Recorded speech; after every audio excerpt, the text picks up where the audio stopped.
안녕하십니까? 오늘은 자료구조 네 번째 강의로서 선형자료구조에 대해서 알아보겠습니다. 선형자료구조란 데이터를 일렬로 나열하고 순서를 보존하는 구조입니다. 대표적으로 배열, 리스트, 스택, 큐, 연결 리스트가 있죠. 자, 왜 필요합니까? 사실 선형자료구조는 모든 자료구조의 기초로 할 수 있겠습니다. 그래프나 트리의 기초이고요. 또 우리가 아주 쉽게 단순하게 어떤 자료구조를 구성하는 데 있어서 기반이 되는 구조라 할 수 있겠습니다. 사실 자료구조를 배우는 데 있어서 가장 시발점이 되는 곳이 이 선형자료구조라 할 수 있겠죠. 오늘은 이런 선형자료구조의 특징과 그리고 어떠한 오퍼레이터들이 선형자료구조에서 적용될 수 있는지를 살펴보고 어떻게 구현되는지를 파이썬을 통해서 이해해 보도록 합시다. 자, 오늘 학습 목표는 다음과 같습니다. 우선 선형자료 구조의 개념과 특징을 우리가 이해해 보고요. 또 어떻게 이런 연산들이 만들어지는지를 직관적으로 이해해 보도록 하겠습니다. 특히 여기 shift라는 말이죠. shift라는 것은 우리가 데이터를 옮겨가는 것을 이야기하는 것인데 이 옮겨가는 것에 따라 어떻게 복잡도가 달라지는지를 이해해 보도록 하겠습니다. 또 선형자료 구조의 쓰임새와 또 비선형 구조의 차이를 또 구분해 보도록 하고요. 또 선형자료 구조와는 다르게 비선형자료 구조인 셋의 특징을 살펴보겠습니다. 그래서 선형자료 구조와 비선형자료 구조의 어떠한 차이를 구분해 보도록 하지요. 자, 오늘은 다음과 같은 내용을 공부할 것입니다. 우선 선형자료 구조의 개요를 설명하고요. 또 핵심 연산, 이를테면 삽입, 삭제, 그리고 추가 이런 것 등등을 살펴보겠고요. 또 간단한 분 연습을 해보겠습니다. 그래서 몇 개 안 되는 배열로 어떻게 끝 삽입이나 중간 삽입, 또 중간 삭제가 가능한지 살펴보겠습니다. 또 파이썬 리스트를 사용해서 어떻게 우리가 선형자료 구조를 구현할 수 있는지 살펴보고요.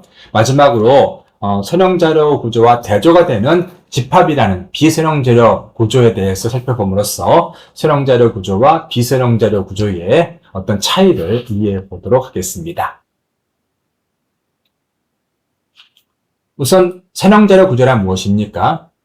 선형자료 구조는 일반적으로 데이터를 일정한 순서대로 나열하는 구조입니다. 다시 말해서 순서를 논할 수 있어야 되는 것이죠. 순서를 논하는데 내 앞에 있는 것은 하나, 내 뒤에 있는 것은 하나의 개념입니다. 다시 말해서 순서를 먹이는 데 있어서 내가 내 뒤에 있는 것은 하나의 원수만 있어야 되고요. 또 내 앞에 있는 건 역시 하나만 있어야 되는 것이죠.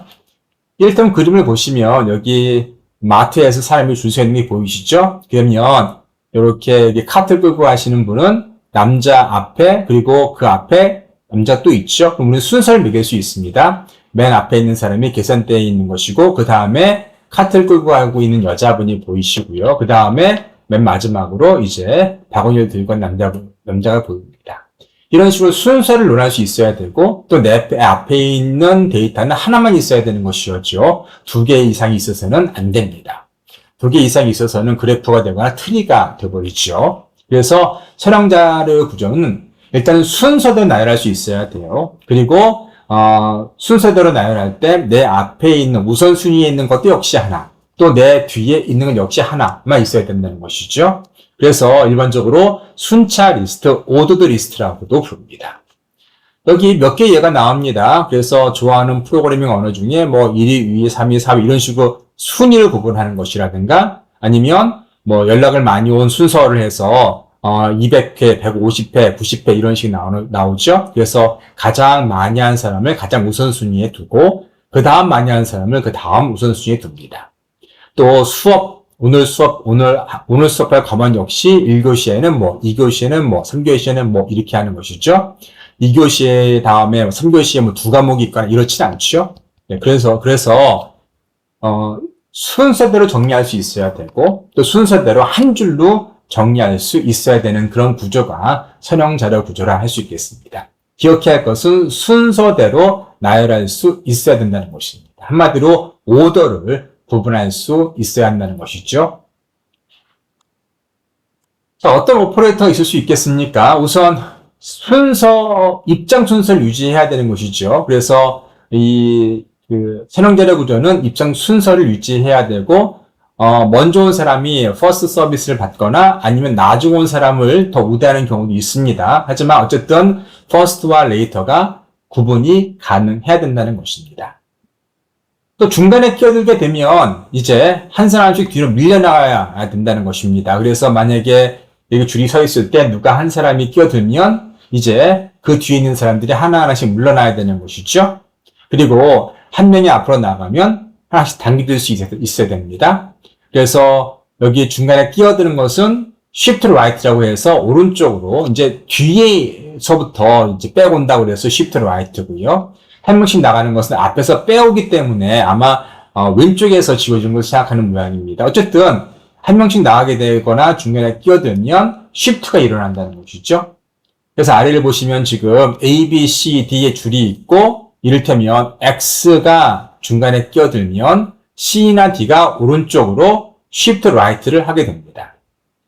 그런데 여기서 한 명이 나가면 즉 A가 사라지면 어떻습니까? shift left를 하죠. 그래서 B가 앞으로 오고 X가 앞으로 오고 C가 앞으로 오고 D가 앞으로 오게 되는 것이죠. 그래서 중간에 끼어들거나 또 한 명이 나가게 되면 shift가 발생한다는 것 꼭 기억하시기 바랍니다.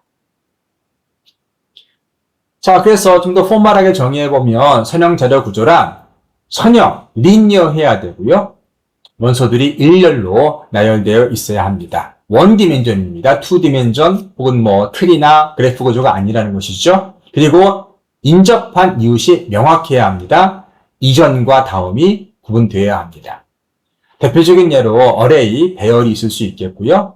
파이썬의 리스트 역시 선형자료 구조입니다. 또 링크드 리스트, 뒤에 살펴보겠지만 어떤 노드들끼리 연결한 것을 링크드 리스트라고 부르는데 링크드 리스트도 선형자료 구조 중에 일부입니다.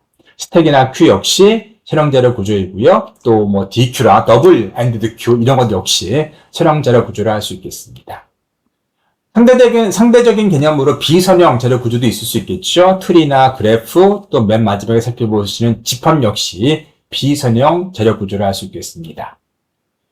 어떠한 문제들이 선형 구조에 좀 더 효율적일까요? 자, 일반적으로 순서가 의미가 있고 또 중간 변경이 드문 경우, 한마디로 중간에 끼어들거나 하는 것들이 드문 경우에라면 선형 자료 구조가 유리할 수 있습니다. 또 끝에 추가나 제거가 잦은 경우, 다시 말해서 양 끝에 어떤 데이터를 집어넣거나 또 빼오는 것이 잦은 경우라면 선형 자료 구조가 유리할 수 있다는 것이죠. 또 순차 접근의 패턴이 대부분인 경우, 다시 말해서 인덱스가 주어진 경우, 인덱스가 주어지면 그 인덱스에 따라서 쉽게 찾아가는 그런 구조라면 선형 자료 구조가 효율적일 수 있습니다. 정리하자면 중간에 끼어드는 것은 많은 비용이 든다라고 생각하시면 되겠어요. 그래서 중간에 끼어들거나 또는 중간에서 삭제하는 것은 삭제되는 부분을 채우기 위해서 앞으로 당기거나 아니면 중간에 끼어들기 위해서 오른쪽으로 당기거나 당겨지는 혹은 shift하는 그런 오퍼레이터가 잦지 않은 문제라면 선형자료 구조가 유리할 수 있고요. 또 양 끝에서 추가나 제거가 많은 경우라면 그러한 문제가 선형자료 구조를 사용하는 좋은 알고리즘이라 할 수 있겠습니다. 지금부터는 몇 개의 예를 통해서 실제 어떻게 우리가 선형자료 구조를 구현하는지를 고려해 보겠습니다. 우선 선형자료 구조는 실제로 메모리상에서 표현될 때는 다음과 같이 표현될 수 있습니다. 그래서 여기 총 5명의 학생이 있죠. 다현, 정현, 쯔위, 사나, 지호 등의 5명의 학생들이 있는데 이 학생들이 하나의 데이터를 차지하는 것이죠. 그래서 뭐 특등 200회, 1등 150회, 2등 90회 등등의 데이터를 가지고 있습니다. 그런데 메모리를 차지하는 걸 보시면 보세요. 100번지, 104번지, 108번지 이런 식으로 되어 있죠. 그 말은 뭔가 하면 다현이라는 학생의 데이터를 위한 특등 200회라는 이 데이터는 총 4개의 번지에 걸쳐서 데이터를 차지하고 있다는 것입니다. 메모리 내에서 4개의 번지에 걸쳐서. 그럼 하나의 번지가 어떤 경우에는 16비트 혹은 32비트가 되는 경우도 있고 64비트가 되는 경우도 있겠죠? 그러면 4번지라면 자, 예를 들어 하나의 번지가 32비트로 돼 있으면 4개의 번지는 총 한 128 정도의 데이터를 소모하는 겁니다. 그래서 메모리 내에서는 이렇게 번지가 이렇게 일렬로 되어 있겠지만 차지하는 크기는 서로 이렇게 뭐 일정하고요. 또 이렇게 뭐 100번지, 101번지 이런 식으로 늘어나는 것이 아니라 이렇게 데이터의 크기만큼 번지 수가 늘어날 수 있다는 것을 기억해 보십시오. 자, 촬영 자료 구조의 핵심 연산들을 좀 살펴보면 기본적으로 삽입이 있습니다. 삽입은 어떠한 리스트에서 중간에 끼어드는 것을 의미하는 것이고 앞에서 말씀드렸던 것처럼 뒤쪽에 있는 어떤 엘리먼트가 이게 손님이라고 가정하면 손님이 한 칸씩 뒤로 물러나야 합니다. 삭제는 누군가 빠지는 것이죠. 빠지기 때문에 그 일을 채우기 위해서 뒤쪽에 있는 손님을 뒤쪽에 있는 엘리먼트를 하나씩 당겨야 합니다. 또 탐색 같은 경우에는 이제 하나하나 찾아 들어가야 되는 것이죠. 맨 앞부터 찾아 들어갈 수도 있겠고 인덱스가 주어지면 그 인덱스에 따라서 바로 들어갈 수도 있고요. 인덱스를 모른다고 하면 어떤 데이터를 우리가 있는지 없는지를 찾는다고 하면 데이터를 하나하나 찾아 들어가야 되는 것이죠. 일반적으로 선형자료 구조는 복잡도 측면에서 얘기할 때 삽입이나 삭제는 자 여기 빅 O의 N이죠. 왜 N이라고 되어 있을까요? 그렇죠. 예를 들어 우리가 N개의 원소를 가진 리스트가 있다고 할 때 맨 앞에 데이터를 넣는다고 가정해 보세요. 맨 앞에 데이터를 끼워넣게 되면 어떻습니까? 맨 뒤에서부터 하나하나 이동해야겠죠? 그러면 N개에 있는 데이터라면 N번에 미는 일이 생깁니다. 다 밀어놓고 맨 앞에 집어넣게 되겠죠? 그리고 삭제를 앞에서 한다고 생각해 보세요. 그럼 맨 앞에 있는 삭제를 한다고 하면 이제 두 번째 있는 것들을 하나하나 채워야 되는 거잖아요. 그래서 밀고 당기는 횟수가 그 리스트를 채우고 있는 입력의 개수만큼 N만큼 늘어날 수 있기 때문에 평균 삽입, 일반적인 경우 삽입이나 삭제에 사용되는 복잡도가 비고의 N인 것이죠. 네. 물론 맨 끝에서 추가나 제거가 되면 훨씬 싸질 수 있겠죠. 그래서 이를테면 맨 앞에서 빼거나 맨 뒤에 집어넣는 경우라면 그냥 한 번에 그 일이 끝날 수 있습니다. 그런 경우에는 빅 O의 N은 아니겠지만 일반적인 경우 데이터를 넣거나 빼는 경우, 최악의 경우는 맨 앞에 집어넣거나 맨 앞에서 빼내는 경우라면 밀고 당기는 경우가 N만큼 생길 수 있기 때문에 복잡도가 일반적으로 삽입 삭제에 대해서는 빅 O의 N만큼 존재하는 겁니다. 이제 실제 예를 하나하나 살펴보도록 하겠습니다. 자, 이제 실제 예를 통해서 살펴보겠습니다. 우리가 이제 이런 리스트가 있다고 가정해 봅시다. 일반적인 리스트는 이렇게 인덱스와 실제 값으로 구성이 되죠. 그래서 보시면 어레이가 위에 보시면 인덱스가 있어요. 인덱스는 번지수라고 생각하시면 되겠어요. 그래서 어떤 데이터가 이렇게 들어가면 거기에 번지수가 이렇게 딸려 들어간다. 이것이 인덱스라고 생각하시면 되겠고요. 그래서 A라는 데이터는 0번 인덱스에 있는 것이고 B라는 데이터는 1번 인덱스에 있는 겁니다. 그리고 D는 3번 인덱스에 있는 것이고 4번 인덱스에는 데이터가 없습니다. 근데 일반적으로 어레이가 있어요. 어레이는 일반적인 개념에서는요. 배열, 이것은요. 일반적으로 데이터의 어레이의 크기는 정해져 있습니다. 다시 말해서 우리가 어레이의 크기를 정해놓고 들어갈 수 있는 데이터의 개수가 정해져 있다는 것입니다. 따라서 여기서 보시면 만약 이것이 어레이라면 어레이라고 정의되어 있네요. 그럼 지금 데이터가 들어갈 수 있는 것은 총 5개가 되는 거죠. 5개가 이 어레이의 사이즈가 되는 거예요. 사이즈가 이 어레이의 크기가 되는 겁니다. 그리고 현재 들어가 있는 데이터는 총 4개가 되는 거죠. 데이터의 수는 4개가 되는 겁니다. 그래서 보통 들어갈 수 있는 데이터의 크기를 캐파라고 부르고요. 그 다음에 데이터가 들어가 있는 개수의 수를 사이즈라고 부르기도 합니다. 예. 앞에 이제 뒤에 나오는 모든 슬라이드는 요 개념을 따를게요. 그래서 캐퍼라고 부르면 캐퍼서티는 이 어레이에 들어갈 수 있는 데이터의 개수. 그리고 사이즈라고 부르는 것은 실제 이 어레이에 들어가 있는 데이터의 수라고 생각하시면 되겠습니다.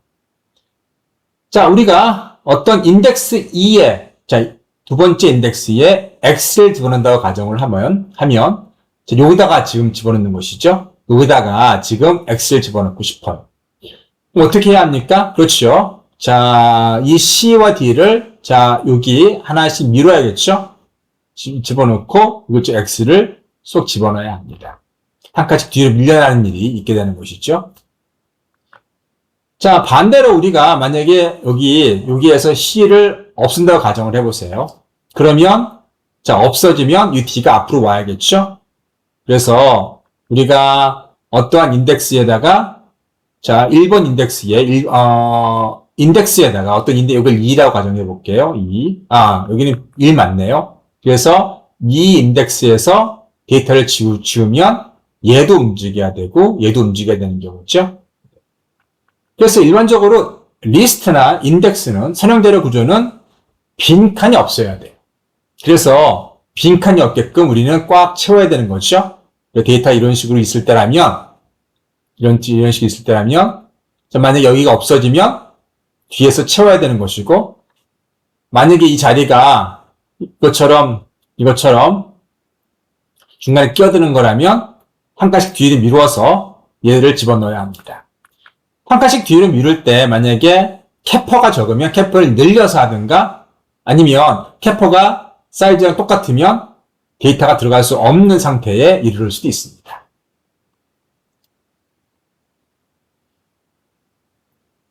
자, 선형자료 구조는 일반적으로 배열 기반이 있을 수 있겠고요. 또 파이썬 리스트처럼 실제 좀 융통성을 가진 그런 리스트일 있을 수 있습니다. 또 연결 리스트가 있을 수 있겠고요. 연결 리스트는 이런 식으로 노드가 생기고요. 노드에 자 데이터가 들어갈 자리가 있고 여기서 데이터 들어가고요. 그 다음은 여기에 레퍼런스가 들어가요. 레퍼런스는 다음 노드를 가리키게끔 이런 식으로 설계합니다. 그래서 이런 것들이 보통 선형 리스트, 그러니까 링크드 리스트죠. 앞에는 데이터가 들어가고 여기에는 포인터가 들어가서 다음 노드를 가리키는 그런 것이 연결 리스트입니다. 그 외에도 뭐 스택이나 DQ, Q 모두 선형자료 구조를 할 수 있겠습니다.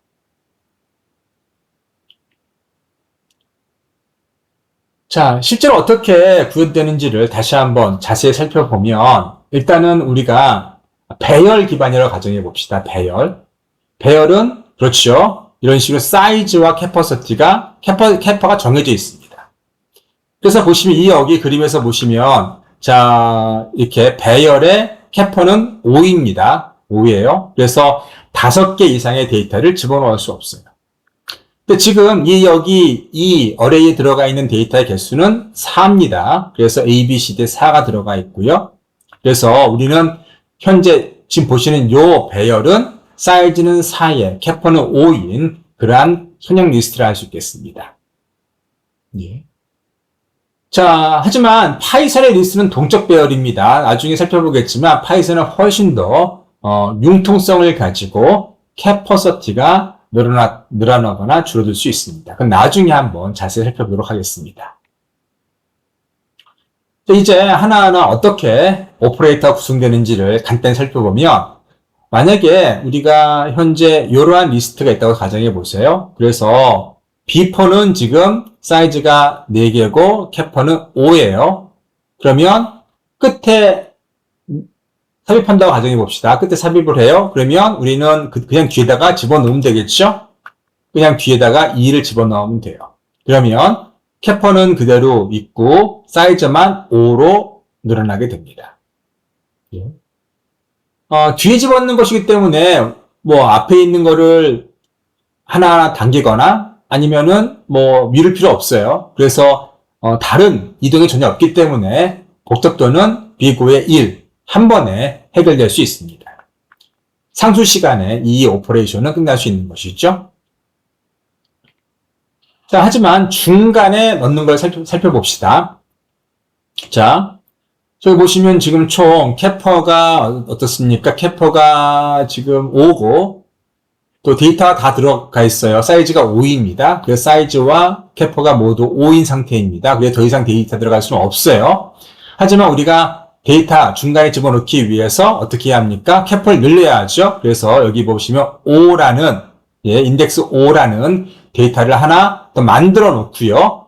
어떻게 합니까? 자, 우리가 인덱스 2 위치에 x를 넣을 것이기 때문에 인덱스가 어디 있죠? 2 위치가 여기 있는 것이죠. 그러면 2에 있는 것부터 시작해서 나머지 뒤 것들 다 미뤄야 돼요. 그래서 4번도 미루고 3번도 미루고 자 2번까지 미뤄서 이 칸을 비워야겠죠. 비운 다음에 자 우리가 x를 집어넣어야 합니다. 자 그래서 만약에 중간에 삽입이라면 그렇죠. 우리가 넣으려는 그 인덱스 자리에 있는 것들을 비우기 위해서 뒤에서부터 하나하나 이런 식으로 이동시키게 됩니다. 어디까지? 그렇죠. 우리가 넣으려는 그 인덱스 자리까지 모두 데이터를 옮겨야 하고요. 그 다음에 비로소 데이터를 넣을 수 있습니다. 만약에 맨 앞에 0번 인덱스에 데이터를 넣는다고 가정해 보세요. 그러면 우리가 가지고 있는 모든 데이터 여기다 집어넣는다고 가정을 하면 우리가 가지고 있는 길이가 5인 길이가 5잖아요. 사이즈가 5니까 모든 데이터를 이런 식으로 다 옮겨야겠죠. 그렇기 때문에 최악의 경우에는 자 입력의 길이의 개수만큼 다시 말해서 자 이 배열의 사이즈만큼 사이즈가 n이기 때문에 사이즈만큼 우리가 오퍼레이션을 수행해야 돼요. 그래서 자 복잡도가 삽입의 경우에는 뭐 하기 때문에 자 최악의 경우 앞에 있는 것까지 다 미뤄야 한 칸씩 미뤄야 하기 때문에 복잡도는 비고의 n이라고 볼 수 있는 겁니다. 자, 삭제도 비슷해요. 삭제도 보시면 우리가 보시면 인덱스 1번에 있는 것을 인덱스 1번에 있는 b를 지울 겁니다. b를 지우면은 자, 먼저 지우고요. 지운 자리를 채워야 되죠. 그래서 2번에 있는 x를 이쪽으로 당기고 3번에 있는 걸 2번으로 당기고 그리고 4번에 있는 d를 3번으로 당깁니다. 자, 이렇게 해서 자, shift left가 일어나고요. 이건 역시 복잡도는 n입니다. 왜 그렇죠? 그렇죠. 우리가 자, 만약에 사이즈가 n이라고 가정할 때 앞에 있는 걸 지워요. 지워요. 그럼 지우는 오퍼레이터 한 번, 그리고 당기는 오퍼레이터 하나, 둘, 셋, 넷. 자, 총 4번 일어나죠? 그래서 복잡도는 자, 이 배열의 길이만큼 일어나게 되는 것이죠. 따라서 일반적으로 선형 리스트에서 삽입이나 삭제의 경우라면 복잡도는 일반적인 경우에는 비고의 n이 맞습니다. 그런데 배열의 파이썬의 리스트는 달라요. 파이썬의 리스트는 전형적인 배열 구조와는 좀 다릅니다. 여기 보시는 것처럼 파이썬의 리스트는 자료구조의 리스트를 배열 구조로 구현한 하나의 사례이지만 일반적인 배열 구조와는 달리 상당히 융통성을 가지고 있습니다. 자, 자료구조 리스트에서 보시면 어떤 선형적인 자료구조 리스트를 보시면 여기 보면 파이썬의 리스트 그리고 C++의 벡터 리스트, 자바의 어레이 리스트, 링크드 리스트 이게 모든 것이 자 어떤 그 선형 자료 구조입니다. 리스트 구조이죠. 자 그런데 그래서 보시면 좀 비교를 해볼게요. 자 보시면 파이썬의 리스트는 자동으로 길이가 조정이 됩니다. 그래서 그림에서 보시는 것처럼 파이썬의 리스트는 자, 우리가 이런 식으로 구현할 수 있어요. 이런 식으로 구현할 수 있어요. 그래서 A는 1, 2, 3, 4, 5가 들어가고, B는 0이 5개. 그래서 이것은 0, 0, 0, 0, 0, 0이 5개로 이루어진 그런 리스트를 가리키는 것이죠. 그래서 len A 하면은 이제 리스트의 길이를 구할 수 있어요. 자, 그런데 초기 리스트는 어떻습니까? 초기 리스트는 어떻어요? 캐퍼시티가 우리는 알 수 없겠지만 현재로서는 사이즈가 5이죠. 그런데 파이썬의 리스트의 캐퍼시티는 얘네들이 무한정이란 말은 좀 그렇고, 메모리가 정해져 있는 한 메모리의 끝까지 우리가 리스트를 채울 수 있어요. 그래서 보시면 앞에 지금 A의 사이즈는 5이지만 어펜드를 통해서 뒤에 붙일 수 있습니다. 그래서 어펜드 6, 어펜드 7 하면은 이렇게 리스트가 늘어나죠? 늘어납니다. 그리고 인서트 0번 자리에 0을 집어넣는 것도 매우 단순해요. 그래서 이런 식으로 우리가 0을 집어넣을 수 있겠고요. 또 인서트 9라는 것은 자, 맨 끝에 여기 보시면 맨 끝에 집어넣네요. 네, 그렇습니다. 자, 하지만 C 같은 경우에 C는 어레이죠. 어레이 같은 경우에는 보시면 이렇게 중괄호를 쳐서 어레이를 초기화시킬 수 있는데 문제는 무엇인가 하면 C에서는 사실은 이렇게 어레이에 대해서 직접적으로 리스트의 크기를 구하는 방법은 쉽지 않습니다. C++ 같은 경우에는 가능한데 C 같은 경우에는 직접적으로 구하는 방법이 없고 우리가 이 어레이에 데이터가 들어갈 때마다 카운팅해서 현재의 사이즈가 얼마인지를 킵하는 수준이 없습니다. 계속 트레이스하는 방법뿐이 없습니다. 자, 파이썬에서는 리스트의 길이가 계속 늘어날 수 있어요. 그리고 또 데이터가 사라지면 줄어들기도 합니다. 하지만 C에서는 어레이는 확정이 불가능합니다. 네. 그래서 C++ 같은 경우에는 지금 보시면 여기 STL이나 리스트, STL의 벡터나 리스트 같은 경우에는 파이썬하고 비슷한 사례예요. 그래서 파이썬에 있는 리스트와 좀 유사한 것들이 뭐 STL의 리스트, STL의 벡터라고 생각하시면 좋겠습니다. 앞에서 말씀드렸던 것처럼 파이썬 리스트는 동적 배열입니다. 그래서 필요한 양보다 넉넉한 메모리 크기를 사용합니다. 그래서 실제로 우리가 이렇게 파이썬 리스트를 사용해 보면 우리가 가지고 있는 것이 현재 5, 9, 10이에요. 17을 우리가 쉽게 넣을 수 있어요. 왜냐하면 총 용량 캐퍼서트는 이미 10 정도로 확보하고 있기 때문에. 그래서 한 2배 정도는 항상 확보가 있다고 생각하시면 되겠습니다. 사실은 이렇게 크기나 용량이 같은 경우는 파이썬에서는 발생하지 않습니다. 물론 우리가 파이썬의 리스트를 배열처럼 사이즈나 캐퍼를 정해놓고 사용하는 경우도 존재합니다. 물론 프로그램들의 목적에 따라서 실제로 리스트의 길이라든가 또 사이즈를 정해놓는 경우가 있는데 그런 경우를 제외하고는 파이썬의 리스트는 동적으로 그 크기와 양을 조절할 수가 있는 것이죠.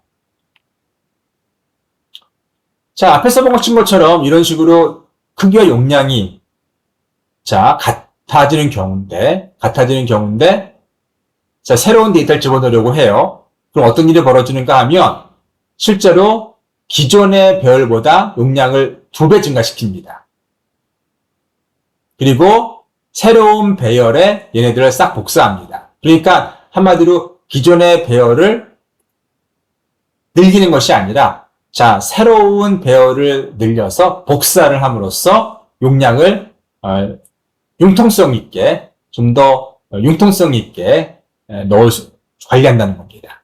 그래서 보시면 새로운 용량의 새로운 배열들을 할당하고 그것들을 그대로 복사한 다음에 새로운 데이터를 집어넣죠. 그리고 기존에 있는 배열은 해제하는 식으로 해서 파이썬은 동적인 용량을 가진 어떤 배열을 제공해 줍니다.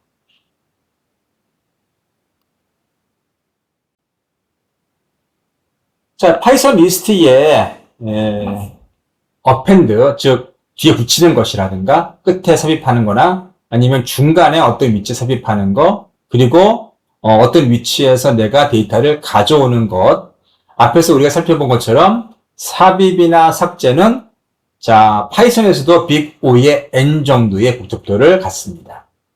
그리고 어펜드는 맨 뒤에 붙이는 것이기 때문에 상수 시간을 소모하게 됩니다. 그래서 빅 O의 1 정도의 복잡도를 갖습니다.